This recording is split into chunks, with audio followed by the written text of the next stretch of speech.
ambiental e, conjuntamente com Wilson de Brito e Fabian Sá, realizamos o trabalho intitulado Concentração de microplásticos em bivalves de importância econômica, um estudo de caso na costa do Espírito Santo, região sudeste do Brasil. Como todos nós sabemos, após a Revolução Industrial, a produção global de plásticos vem crescendo enormemente ao longo dos anos, chegando mesmo a ter 7 bilhões de toneladas métricas produzidas anualmente a partir do ano de 2015 e com uma tendência de acréscimo nos próximos anos. No entanto, essa produção global vem acarretando sérios problemas ambientais em ambientes costeiros e oceânicos, uma vez que grande parte desses resíduos são descartados de forma irregular e acabam nesses ecossistemas. Dentre os plásticos, ressalta-se a importância dos microplásticos, que são partículas menores que 5 milímetros e que vem sendo estudada por muitos cientistas ao longo de todo o globo. Por definição, microplásticos são qualquer partícula sólida, sintética, com forma regular ou irregular e tamanho que varia de 1 micrômetro a 5 milímetros, sendo eles de origem primária ou secundária de fabricação e insolúveis em água. Mas onde será que estão os microplásticos? Essas partículas já foram encontradas em diversos ecossistemas marinhos e costeiros, até mesmo na Fossa das Marianas, o local mais profundo dos oceanos. Além deste local, foram identificados em restingas, costões rochosos, dunas, manguezais, marismas, praias e outras áreas profundas do oceano. E até mesmo já foi identificada a ingestão dessas partículas por organismos marinhos e aquáticos. Então, nós podemos fazer a pergunta: e os animais já possuem microplásticos? A resposta para essa questão é sim. Diversos grupos de organismos marinhos já foram identificados como ingestores de microplásticos, sejam eles as aves, diversas espécies de peixe, grandes mamíferos aquáticos, tubarões, baleias, até mesmo aderidos ao fitoplâncton e ingeridos por organismos pequenos como os organismos zooplantônicos. Dentre esses organismos, destaca-se os bivalves, pois esses organismos assimilam essas partículas em elevadas concentrações pelo seu modo de alimentação. Então, por que estudar os bivalves? Esses organismos são, como eu disse anteriormente, são filtradores e assimilam essas partículas quando estão se alimentando. Além disso, são sésseis, sendo então considerados bons indicadores de poluição, não só por microplástico, mas também como metais, por exemplo.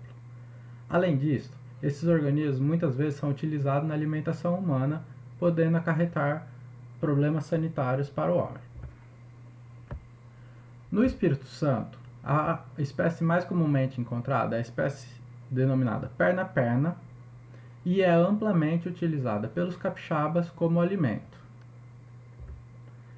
Deste modo, o objetivo geral do presente trabalho foi avaliar a contaminação de microplásticos em bivalves na região sudeste brasileira. Para isso, foram selecionadas 2 áreas do estado do Espírito Santo, uma área em Vitória, sendo um costão rochoso natural, onde os organismos foram coletados, e uma área de aquacultura, onde os organismos são cultivados para venda para consumo humano. Desta forma, vamos avaliar se há diferenças nas concentrações de microplásticos ingeridos pela espécie do costão rochoso e pelos organismos cultivados na área de aquacultura. Foram realizadas coletas em 4 estações do ano, sendo elas primavera, verão, outono e inverno, e conjuntamente com as amostras de mexilhão foram coletadas também amostras superficiais da água para fazer uma relação entre os microplásticos encontrados nos mexilhões e os encontrados em seu meio circundante. A metodologia de extração dos microplásticos nos mexilhões foi feita através da remoção dos tecidos moles desses organismos.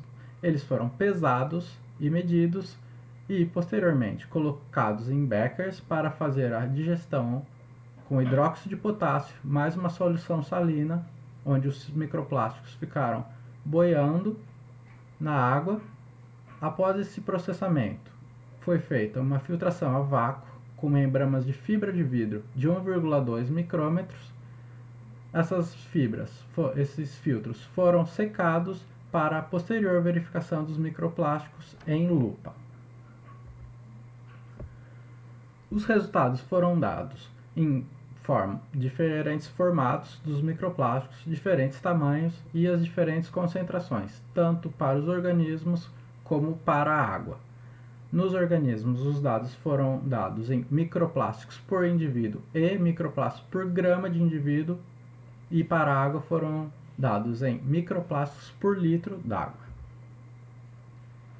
Aqui podemos identificar o primeiro resultado em microplásticos por indivíduo, tanto de Vitória, que são as barras pretas, como de Guarapari, as barras cinza.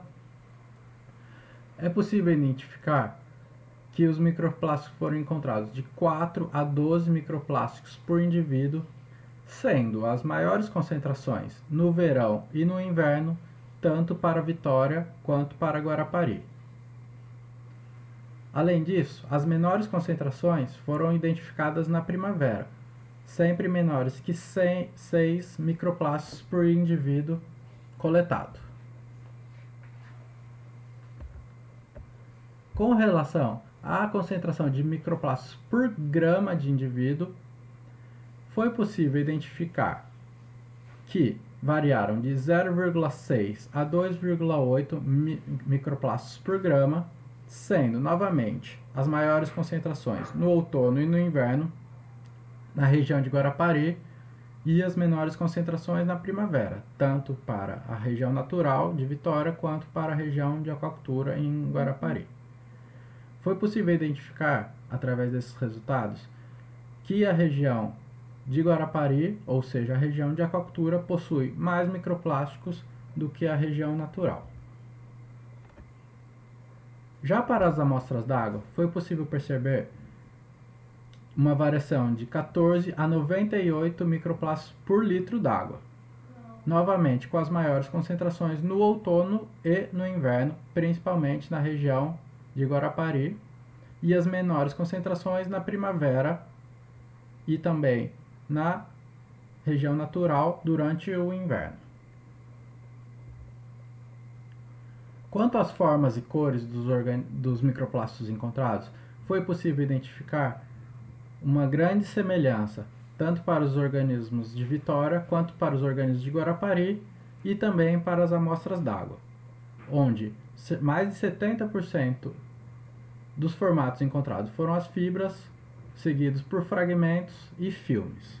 As cores também foram semelhantes entre as amostras de Vitória e Guarapari, tanto para os mexilhões quanto para a água, com mais de 50% dos microplásticos sendo encontrados na cores pretas e mais de 20% encontrados na cor azul.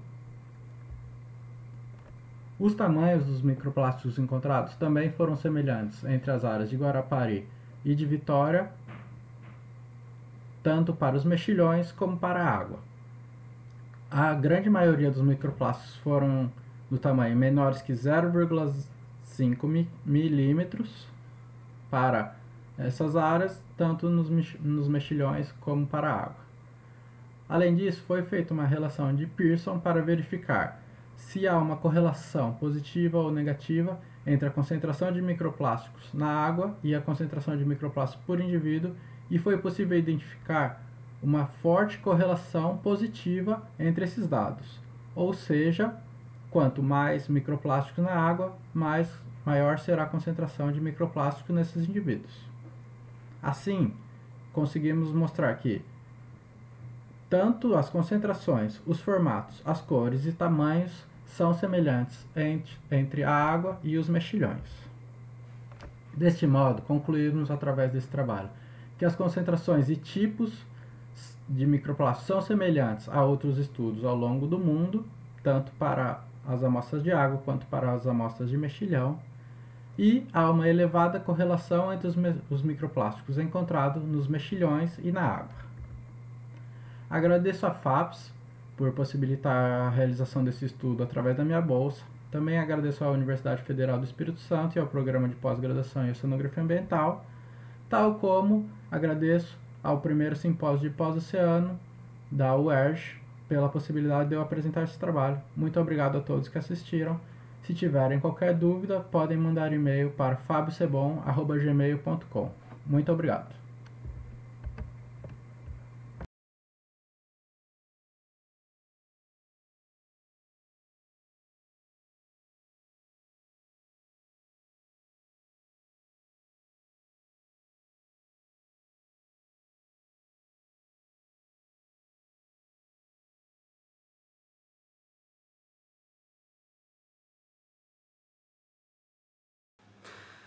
Olá pessoal, tudo bom? Eu me chamo Rafael Alexandre Alves Menezes, eu faço parte do grupo de estudos marinhos e costeiros da Universidade Federal do Pará e também sou mestrando no programa de pós-graduação em Oceanografia, também da Universidade Federal do Pará, que fica em Belém, no campus de Belém. Bora lá? Bom, o trabalho vai ser dividido em 5 partes. A primeira parte será a introdução e um pouquinho da apresentação da área de estudo. A segunda parte também será a caracterização da área. A terceira parte será os materiais e métodos. A quarta parte será os resultados e discussão. E a quinta parte levará em consideração as considerações finais e as referências bibliográficas. Ok? Vamos lá. A introdução, a primeira coisa que a gente tem que falar aqui para trabalhar o sentido do trabalho seria a composição da zona costeira, o conceito, a zona de interseção entre o continente e o estuário nesse sentido, e os agentes que modificam essa zona costeira, né? No caso, maré, variação de sazonalidade e dependendo também da vazão. Bora lá. Soure, ela está inserida no setor insular da Ilha do Marajó. Soure é o objeto de estudo aqui nesse sentido. Bom, o principal fator que leva em consideração aqui vai ser a variação da linha de costa. E ela pode ser modificada ao longo do tempo e tendo como consequência a variação tanto de retrogradação, que seria a variação da linha de costa para dentro do continente, que seria um vetor de erosão, ou a progradação dessa linha costeira, que seria um indicador de progradação, ou seja, sedimentação da zona, certo? Bom, o trabalho ele se enquadra aqui no objetivo 17 da década dos oceanos, da ODS, certo? E alguns trabalhos que já vêm sendo desenvolvidos no sentido aqui da Amazônia. No caso, destaco isso aqui, Rodrigues e Souza Filho, trabalhando a Baía de Curuçá, no ano de 2011. Destaque-se também Conte e Rodrigues, trabalhando a Ilha dos Guarás, aqui no Pará. E Ranieri El Rubrini, em 2015, publicado um trabalho que fala também sobre a questão da variação da linha de costa no município de Salinópolis, também aqui no Pará. Bom, o objetivo do trabalho. Objetivo geral, analisar o comportamento da linha de costa na margem ocidental da foz do Rio Pará, ao longo de 1972 ao ano de 2020. E para isso, criamos alguns objetivos específicos aqui. Bora lá? O primeiro, identificar as taxas do ponto final, chamada EPR, de erosão e sedimentação. Identificar também as taxas de regressão linear de erosão e sedimentação.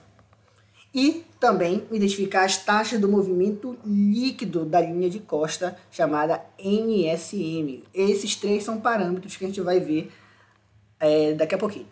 Bom, sobre a área. A Ilha do Marajó, ela é a maior ilha que existe no mundo. Bom, e Soure está localizada na região nordeste dessa ilha, certo? Na porção nordeste da Ilha do Marajó. Bom, Soure apresenta aproximadamente 25.565 pessoas, segundo o IBGE, e uma densidade demográfica de 6,54 habitantes por quilômetro quadrado, segundo também o IBGE. Soure, o acesso é feito via aéreo ou rodofluvial, a partir de Belém. Por Soure, pela Ilha do Marajó em si, está localizada numa região isolada que eu falo no sentido do continente, ela está isolada aqui. O único acesso que dá para ir para Soure da capital Belém é apenas por avião, ou você pega um ônibus e depois pega um barco no porto de Belém até chegar em Soure. Bom, a Soure está enquadrada numa área de proteção ambiental que responde à amplitude da reserva extrativista marinha, criada pelo decreto 22/11 de 2001, certo? E essa aqui seria a reserva marinha extrativista do município de Soure, ok?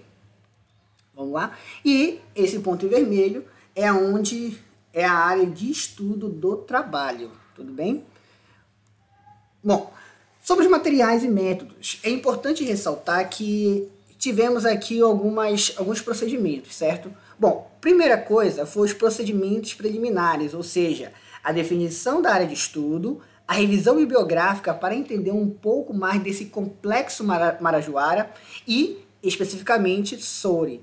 Posteriormente, eu tive a compilação de dados, a definição da projeção geográfica, o que é de suma importância para o trabalho do DSAS, que é lá no final, porque a projeção geográfica aqui, ela precisa estar em unidade métrica, porque senão não é possível fazer o parâmetro do cálculo das taxas que foi citado anteriormente.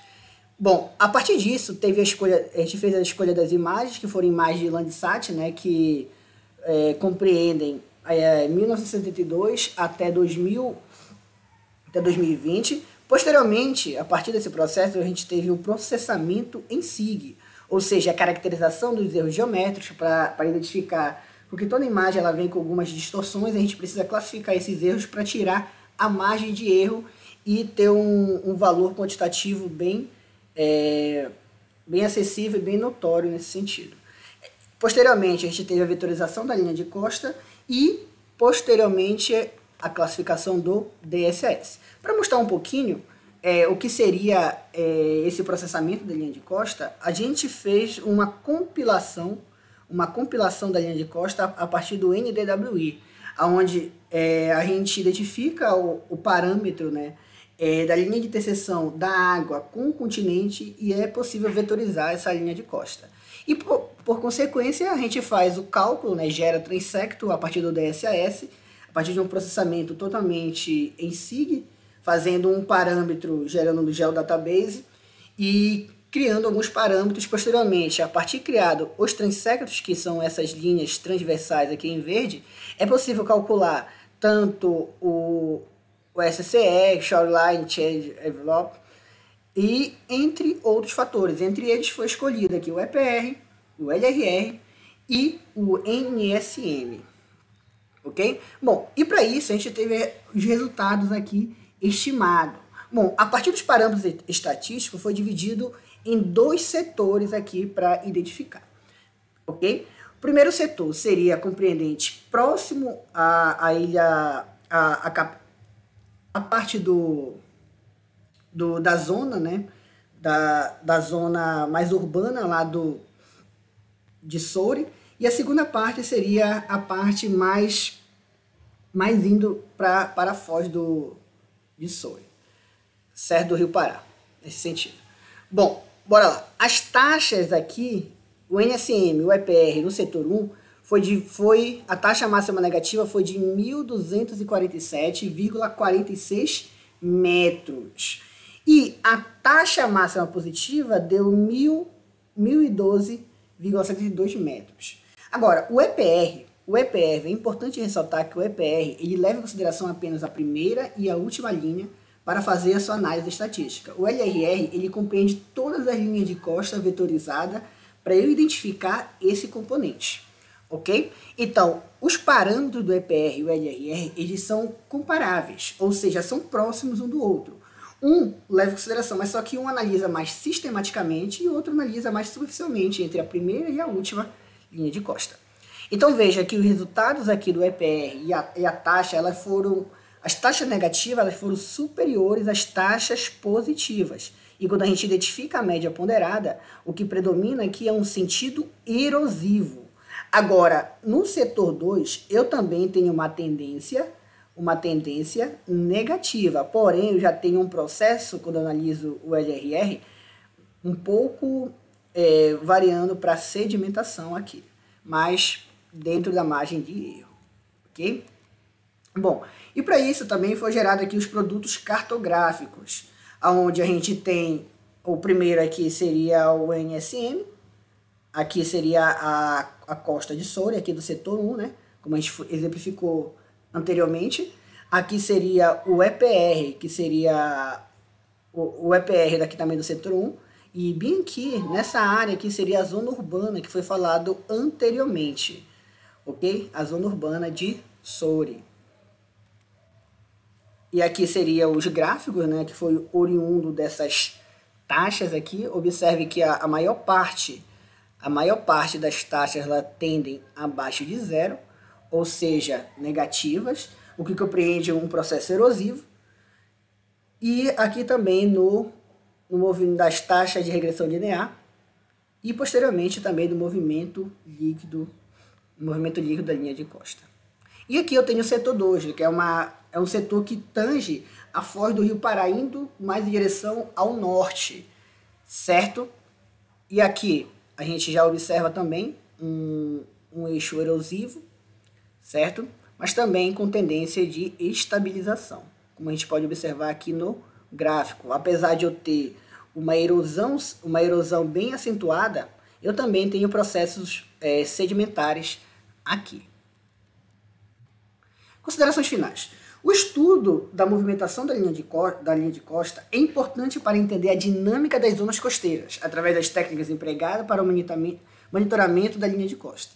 É possível acompanhar e comparar as modificações morfológicas que ocorrem ao longo do tempo.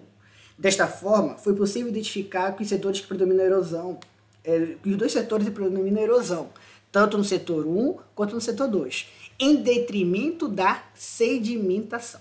Para além desse cenário, a pesquisa ela compreende uma proposta jamais estudada do objeto de estudo localizado na região, ou seja, Soure, o que tangencia um conteúdo de relevância pertinente para o avanço científico e tecnológico e inovação aqui. E esses são meus agradecimentos à Universidade Federal do Pará, à Década dos Oceanos e ao grupo de estudos marinhos e costeiros da Universidade Federal do Pará, e em especial ao programa de pós-graduação em Oceanografia. Essas foram as minhas referências. Aqui deixo o meu muito obrigado a todos.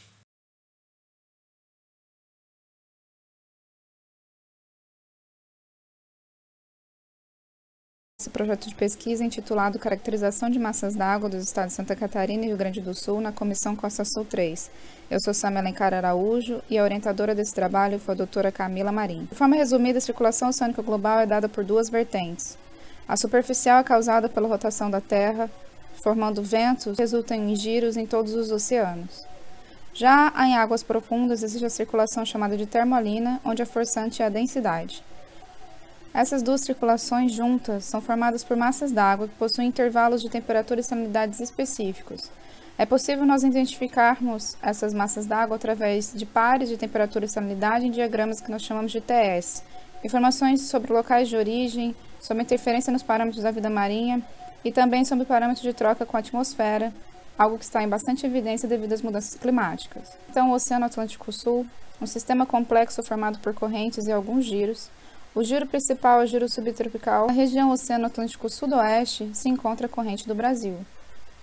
Essa então flui de norte para sul, passando por todo o nosso litoral e se encontra aproximadamente 38 graus sul com a corrente das Malvinas que vem do sul para norte. Isso é chamado de confluência Brasil-Malvinas e dá origem à massa d'água ACAS, água central do Atlântico Sul.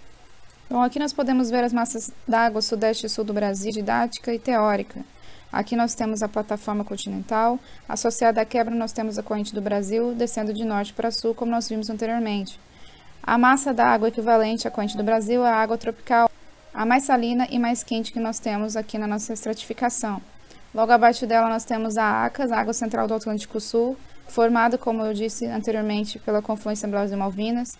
Abaixo dela nós temos a água intermediária da Antártica, que flui de sul para norte. Abaixo dela nós temos a APA, a água profunda do Atlântico Norte, que é formada no mar da Noruega, na Groenlândia, e que desce bem de norte para sul. Abaixo dela nós temos a água antártica de fundo, que é a água associada ao assoalho marinho. Aqui nós temos também, em cima da plataforma, a água costeira, que é menos salina devido à influência dos aportes continentais que nós temos. Aqui nós temos um diagrama TS, somente teórico, justamente para demonstrar como seria o comportamento gráfico dessas massas d'água. Então, aos pares de temperatura e salinidade, nós podemos identificar a corrente do Brasil aqui, teoricamente, que é uma água acima de 20 graus e acima de 36 de salinidade, que teria esse comportamento gráfico. Logo abaixo, a água central do Atlântico Sul possui esse formato reto gráfico devido à sua alta variação de temperatura, embora sua salinidade varie de acima de 34 até 36 de salinidade. Aqui nós temos a curva da água intermediária antártica, menos salina, que pode atingir aí menos de 34 de salinidade, uma água bem densa. E logo na sequência nós temos um aumento de salinidade que tem a ver com a origem dessa massa d'água mais profunda, embora a temperatura continue baixa. No extremo sul do Rio Grande do Sul, nós temos a pluma do Rio da Prata. Essa água foi classificada devido justamente ao estuário do Rio da Prata. Ela é bem costeira, acima da plataforma, de sul para norte, levando nutrientes para o nosso litoral sul. A sua salinidade pode ser registrada abaixo dos 32,5. Bom, aqui nós temos então a minha área de estudo, que se resultou em 101 estações oceanográficas, uma quantidade tratada de dados de mais de 36 mil. Foi possível através de uma comissão chamada Comissão Costa Sul 3, realizada pelo navio hidroceanográfico Cruzeiro do Sul da Marinha do Brasil. A pernada se deu com início em novembro de 2013 até final de dezembro de 2013, no período de primavera. E a aquisição de dados foi feita através da acoplagem de um CTD com vários sensores em uma Rosette, um sistema eletromecânico. Então foi possível adquirir dados de temperatura, condutividade, oxigênio dissolvido e profundidade em todas as estações oceanográficas. O Banco Nacional de Dados Oceanográficos posteriormente então cedeu os parâmetros para análise, que foram tratados em ambiente ODV, em Upcast, e depois filtrado em ambiente Excel para definir as limitações, massas de água específicas do trabalho. Então, esse foi o diagrama TS geral do trabalho. Se nós pegarmos esse gráfico, então, teórico e sobrepormos, nós conseguimos ver offshore exatamente o comportamento esperado associado às massas do Atlântico Sul. Então, aqui nós temos a água tropical ou água da corrente do Brasil, com uma temperatura elevada e bastante salina. Nós temos um intervalo específico do meu trabalho, de 17 a 25 graus, de 36 a 37,3 de salinidade. Em sequência, nós temos a ACAS, que no meu trabalho ficou no intervalo de 7 a 20 graus, 34,6 a 36 aproximadamente de salinidade. A água intermediária antártica, a água profunda do Atlântico Norte, que ficou de 3 a 3,37 de temperatura e 34,6 a 34,78 de salinidade. Também foi registrada a água costeira, bastante próximas ou acima da plataforma, que teve esse intervalo de 12 a 21 graus aproximadamente de temperatura, salinidade de 33 a 33,7. E também foi registrado no extremo sul do Rio Grande do Sul, como esperado, a pluma do Rio da Prata, água com uma temperatura menor e uma salinidade em torno dos 32,5. Em relação à profundidade, também foram analisadas as massas d'água que ficaram dentro dos intervalos teóricos esperados. Então, nós podemos ver aqui de forma didática, através do gráfico, todas as massas d'água que foram encontradas.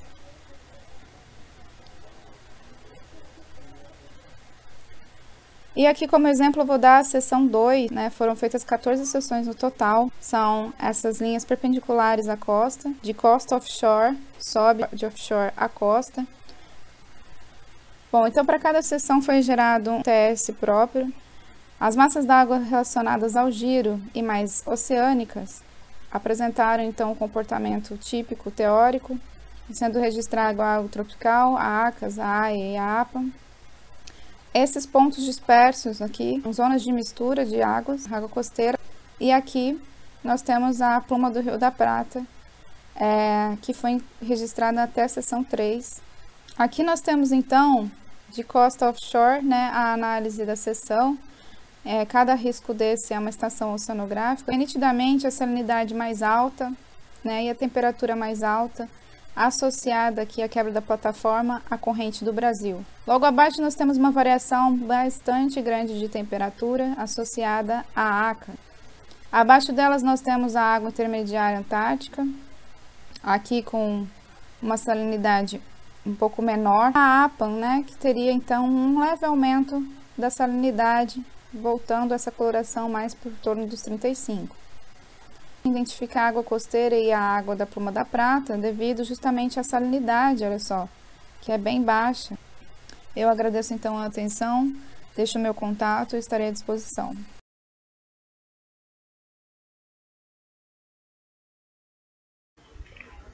Olá pessoal, eu sou Pedro Piacese e irei apresentar o trabalho intitulado Aplicação da abordagem SmartLine na avaliação da vulnerabilidade à erosão costeira para as praias oceânicas do Rio de Janeiro, com autoria minha e do Pedro Costa, sob a orientação da professora Flávia Lins de Barros. Bom, antes de tudo, nós devemos considerar que aproximadamente 24% das praias arenosas de todo o mundo estão sofrendo taxas de erosão superiores a meio metro por ano. E o último relatório do IPCC prevê uma elevação do nível do mar de até 0,84 metros para 2100, e associado ao fato de que eventos de tempestade podem gerar tendências erosivas e riscos associados às construções à beira-mar. No caso do Rio de Janeiro, suas praias oceânicas são expostas a alta energia de ondas, em especial provenientes do quadrante sul, e existe uma forte ocupação urbana do segmento, que chega a ocupar a faixa dinâmica das praias. O objetivo geral do nosso trabalho seria avaliar a vulnerabilidade física e socioeconômica a eventos de tempestade e erosão costeira na orla do município do Rio, e os objetivos específicos são aplicar o índice de vulnerabilidade costeira à área estudada, elaborar um mapeamento tipo SmartLine de toda a orla, executar modelagem de refração de ondas durante eventos de tempestade e aplicar a regra de Brum para estimar a taxa de recuo da linha de costa em caso de subida do nível do mar.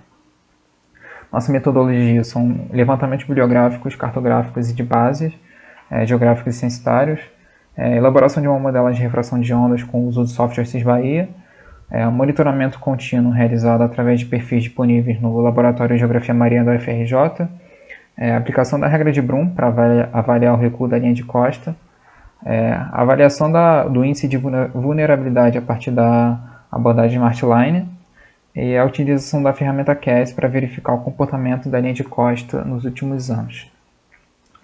A vulnerabilidade costeira aqui foi avaliada a partir da associação da vulnerabilidade física, a erosão, inundação e elevação do nível do mar, com a vulnerabilidade socioeconômica, levando em conta número de habitantes, densidade demográfica e renda mensal per capita, e uso da praia pelo turismo e pelo comércio.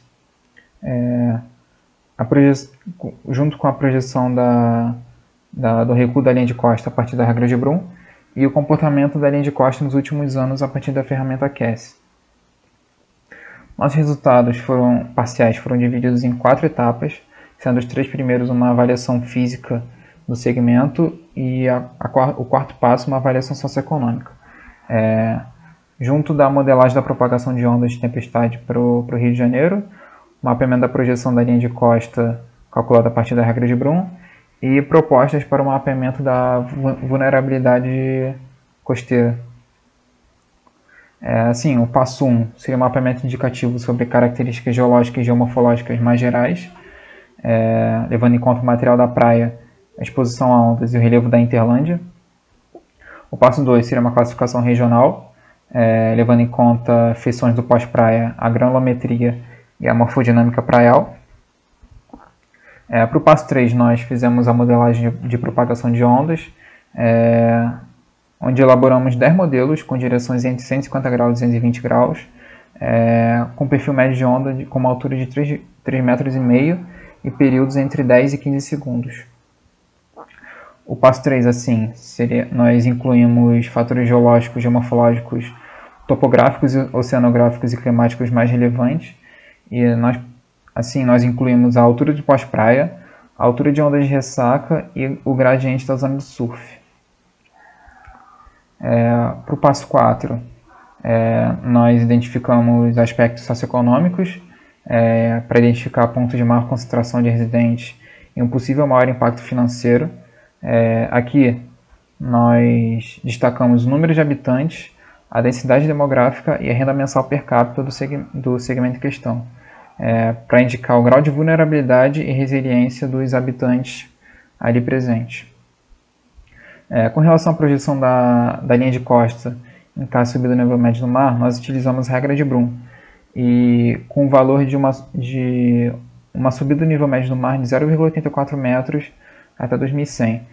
É importante notar que os segmentos ali da Praia da Macumba e o segmento oeste do Recreio são os pontos onde há o maior recuo previstos da linha de costa.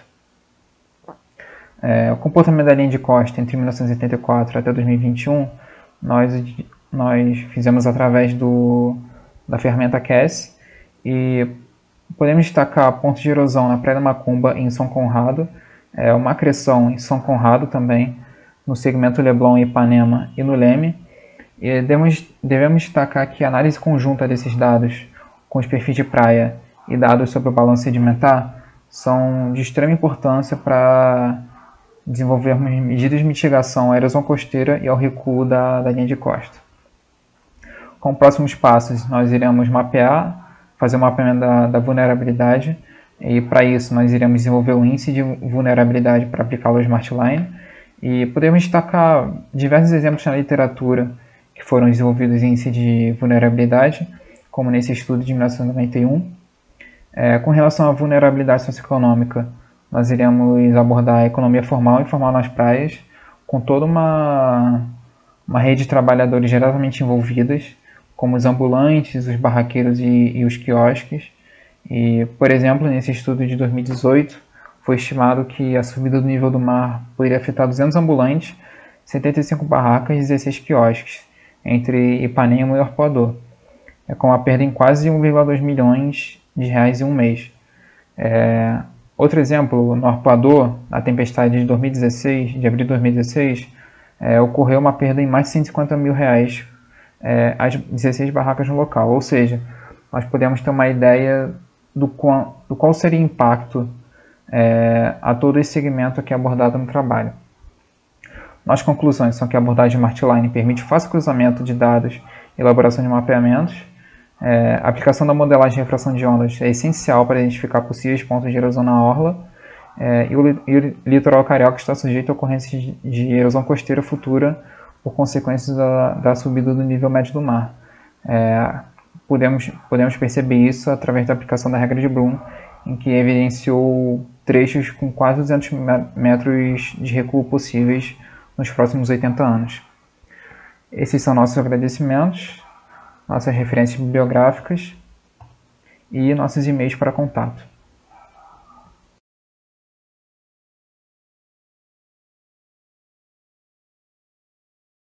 Olá a todos, me chamo Ana Carolina, eu sou graduanda de Engenharia de Pesca na Universidade Federal Rural da Amazônia, a UFRA, e vou apresentar o trabalho intitulado Status de conservação da ictiofauna capturada em Baiquete, na pesca do pargo, lutijanos purpúreos, no litoral norte do Brasil. Bom, vou apresentar para vocês introdução, objetivos, materiais e métodos, resultados e discussão e conclusão. A pesca do pargo, ela tem grande importância comercial no Brasil, sendo que a pescaria começou em 1961 no Nordeste, com pequenos barcos utilizando aparelhos de pesca rústicos e exercendo uma pescaria de subsistência.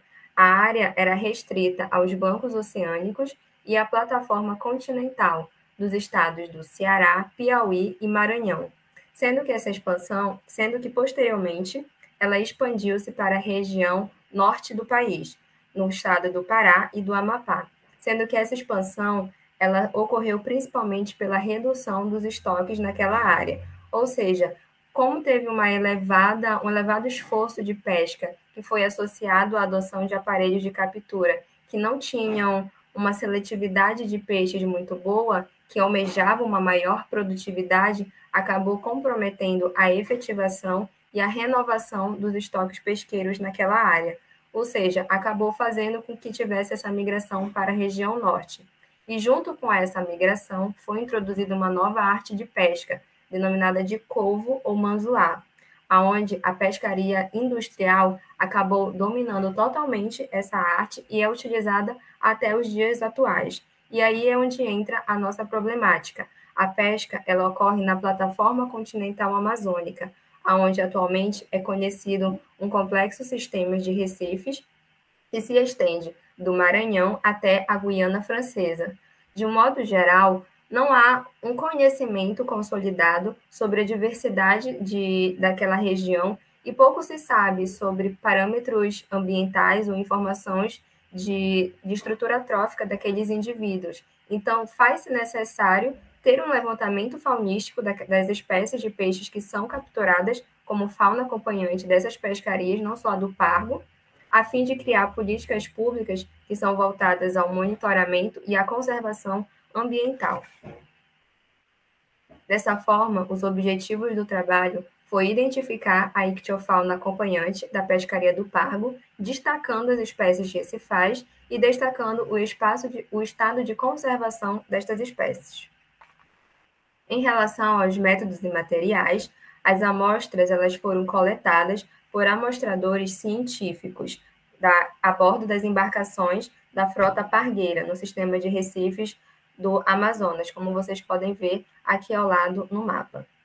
Foram realizados 5 embarques nos meses de agosto a dezembro de 2029, o que totalizou 65 dias de coleta e 116 lançamentos da arte de pesca.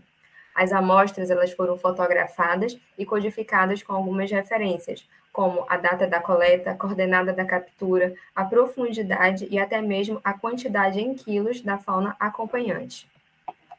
Posteriormente, as amostras elas foram armazenadas a bordo para serem conduzidas ao laboratório do Centro Nacional de Pesquisa e Conservação da Biodiversidade Marinha do Norte, o CEPINO, onde elas foram analisadas em nível de espécie com auxílio da literatura especializada, para depois serem depositadas no Museu de Zoologia da UFRA, o MESUFRA, e no Museu Paraense Emílio Guild, MPGE.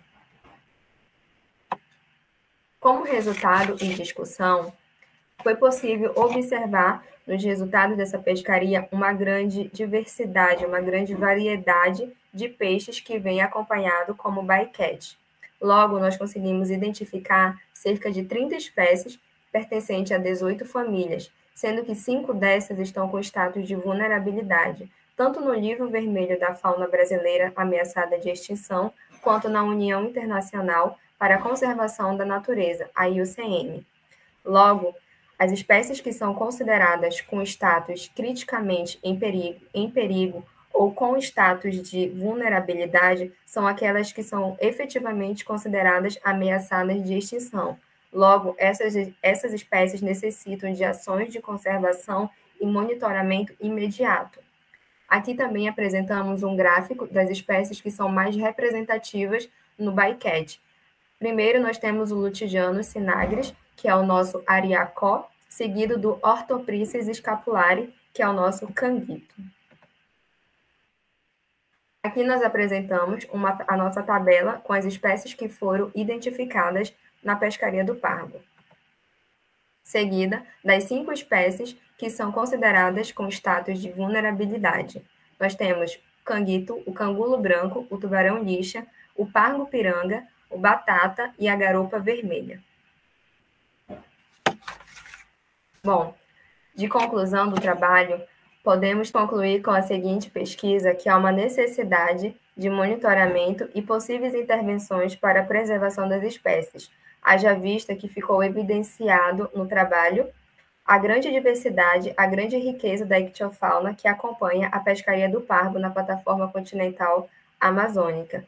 Tais políticas deverão servir e funcionar como uma ferramenta útil e alternativa para a conservação das espécies recifais. Obrigada. Deixo aqui os meus contatos de e-mail e Instagram.